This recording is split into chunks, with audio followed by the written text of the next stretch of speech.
Quelle sensation étrange que de se sentir emprisonné dans un monde prônant la liberté de penser, de parler, d'agir. Mais que vous dire de plus ? Après tout, nous sommes les premières concernées et probablement les mieux placées pour dire que parfois, nous nous sentons emprisonnés. Nous sommes coincés dans le mot femme, dans ce qu'il a représenté dans les sociétés patriarcales d'un temps révolu, mais encore bien ancré dans les esprits.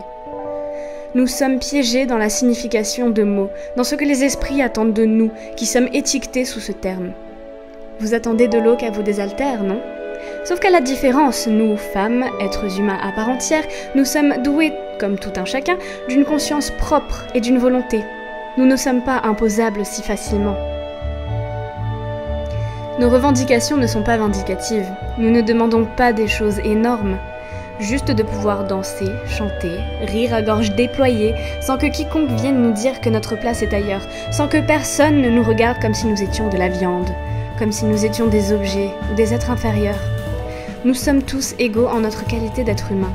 Je ne vois pas en quoi certains ne le comprennent pas. Auraient-ils peur de nous ?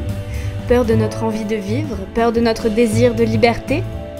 Nous ne voulons pas spécifiquement dominer le monde. Nous aspirons juste à une vie égale pour tous, hommes ou femmes. Et pour commencer, nous voulons simplement pouvoir vivre comme nous le voulons, pieds nus, en basket ou en talons, maquillés ou naturels, en jupe, en robe ou en jean. Nous voulons avoir le droit de vivre et de sortir, peu importe l'heure, de faire le métier que nous souhaitons, de ne pas être freinés pour des raisons stupides et être constamment ramenés à notre étiquette de femme. Ça n'est qu'un sexe. C'est une part de nous, mais ce n'est qu'une partie de ce que nous sommes, pas la totalité. Et nous voulons briser les carcans de cette société dans lesquels nous sommes piégés, et il s'agit là d'un combat que nous devrions tous mener.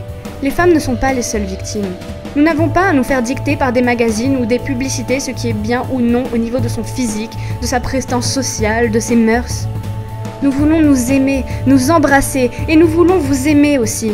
Nous ne voulons qu'une chose, être libres.